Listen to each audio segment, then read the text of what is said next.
Bienvenue tout le monde sur la chaîne Question de Perspective et aujourd'hui sur mon analyse du jeu Solstice. Et évidemment, on va répondre à la question, est-ce que ce jeu est pour vous? Donc, Solstice est disponible en ce moment à 45 $. Je pense qu'il remplit son mandat. Ça fait un bout que j'en ai pas parlé, je pense, dans mes vidéos. Avant ça, on avait Victoria, évidemment, il remplit tout à fait son mandat. Mais Solstice, je pense que ça donne environ 45 heures, peut-être plus 30 heures, peut-être un peu moins de 30 heures. Je l'ai pas terminé, mais c'est mon impression que j'ai du jeu d'à peu près où je pense que je suis rendu dans la narrative par rapport au nombre de temps que j'ai mis. Le jeu est mostly positif sur Steam, mais seulement avec 1200 reviews. C'est pas le jeu qui a été review le plus souvent. Donc, peut-être que vous le connaissiez pas, et c'est pour ça que j'avais envie de vous en parler. Ces tags sur Steam sont Hack and Slash, Spectacle Fighter et Action Aventure. C'est des tags qui sont très bien respectés. Donc, sur ce, on va se lancer sur les images. Donc, Solstice, dès que vous ouvrez le jeu, vous avez l'Accessibility tableau. Vous m'avez déjà entendu le dire, mais j'adore les jeux qui le mettent dès que vous commencez le jeu. Pas d'aller le cacher quelque part dans vos options.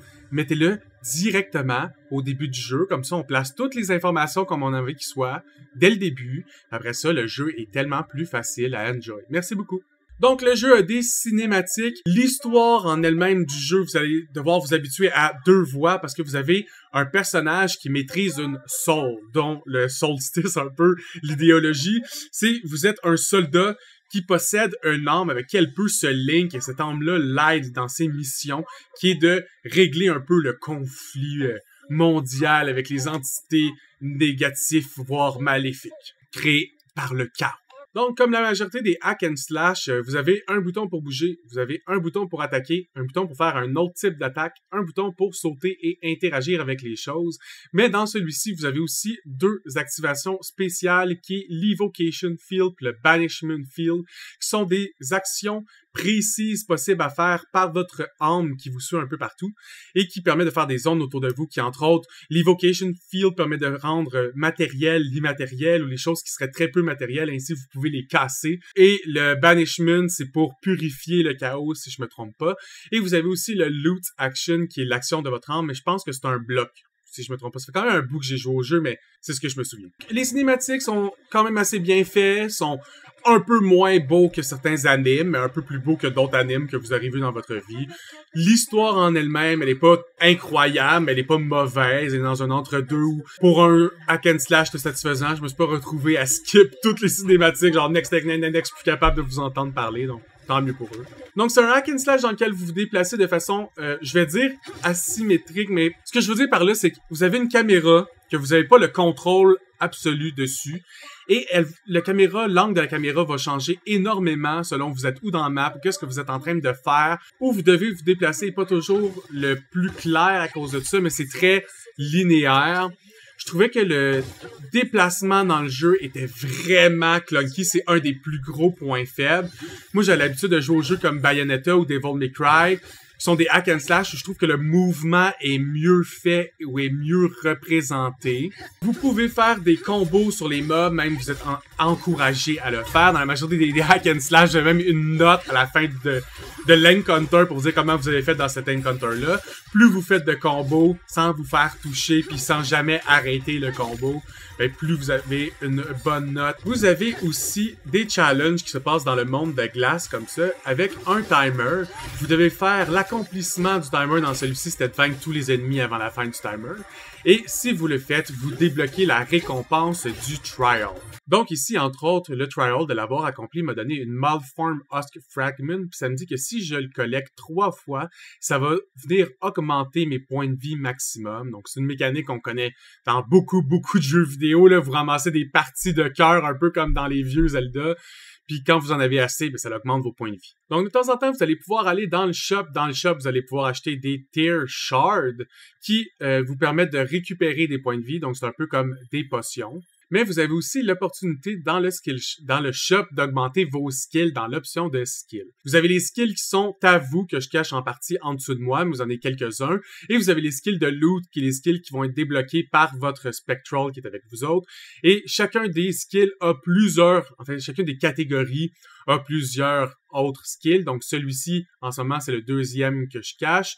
je suis à 1 sur 8 de posséder, mais la liste est ici. Donc, vous pouvez voir est-ce que celui-là vous intéresse ou celui-là vous intéresserait plus, puis faire votre build en conséquence. Donc, un petit aspect RPG de présent dans le jeu.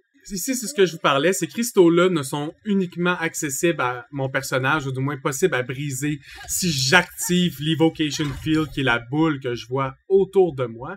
Puis les briser me donnent les résidus de cobalt, donc une des monnaies du jeu. Vous avez des cristaux rouges et des cristaux bleus. Au travers le jeu, vous allez débloquer certaines attaques de synergie. Donc, c'est des combos d'auto-attaque que vous pouvez faire dans le jeu. Évidemment, ces combos-là vont venir vous permettre de faire plus de dégâts, mais aussi augmenter le nombre de combos que vous faites dans vos encounters. Donc, vous donnez des meilleures notes, donc de meilleures récompenses. Donc, vous pouvez faire des grosses attaques. Les combats sont assez répétitifs. Ça reste un hack and slash. La seule chose qui va changer, c'est quand vous allez monter de niveau ou débloquer des nouveaux skills. Donc, la seule chose qui va changer, c'est quand vous avez ces nouveaux skills-là que vous n'avez pas avant, mais ça vous permet de voir le combat sur un nouvel œil. Vous pouvez l'engage d'une nouvelle façon ou juste de vous défouler d'une nouvelle façon, mais ça reste que souvent, ça va être juste plein d'ennemis qui vous encerclent, faites les boutons au bon moment, bloquez au bon moment, puis détruisez tous les ennemis juste le temps qu'il en reste plus qu'un et continuez sur la ligne. Oui, c'est pas une ligne 2D parfaite, mais ça reste, tout le jeu se passe en ligne, c'est vraiment pas un open world. De temps en temps, vous allez avoir des ennemis qui sont plus forts que les ennemis normaux. Donc celui-ci, il a une armure en haut de ses points de vie que je dois réussir à briser. Et tant que je n'aurai pas brisé son armure, il va être invincible et beaucoup plus difficile à tuer pour moi. Donc ce genre d'ennemi-là vient changer un peu le jeu et rajouter de la difficulté, mais concrètement, c'est la seule évolution que vous allez voir au travers du jeu. Donc un autre type d'ennemi, ces fantômes-là, c'est juste possible de les attaquer quand vous faites votre champ d'évocation, parce que c'est des fantômes. Donc c'est pas juste utile pour l'environnement, c'est aussi utile dans certains cas avec les mobs ou certaines habilités que les mobs ont. Mais encore une fois, c'est toujours la même chose, il suffit de vaincre tout le monde, et une fois que tout le monde est vaincu, vous avez gagné. Donc, Solstice, je vais lui donner un 6 sur 10. Puis la raison est tout simple, c'est que c'est le hack and slash que j'ai le moins apprécié de ma vie. Même, je pense que c'est le seul hack and slash que j'ai pas terminé. Je donne pas en dessous de 6 parce qu'il y a certaines choses dans le jeu qui est quand même bien. Tu sais, l'histoire est pas trop terrible. Les cinématiques sont quand même bien faits.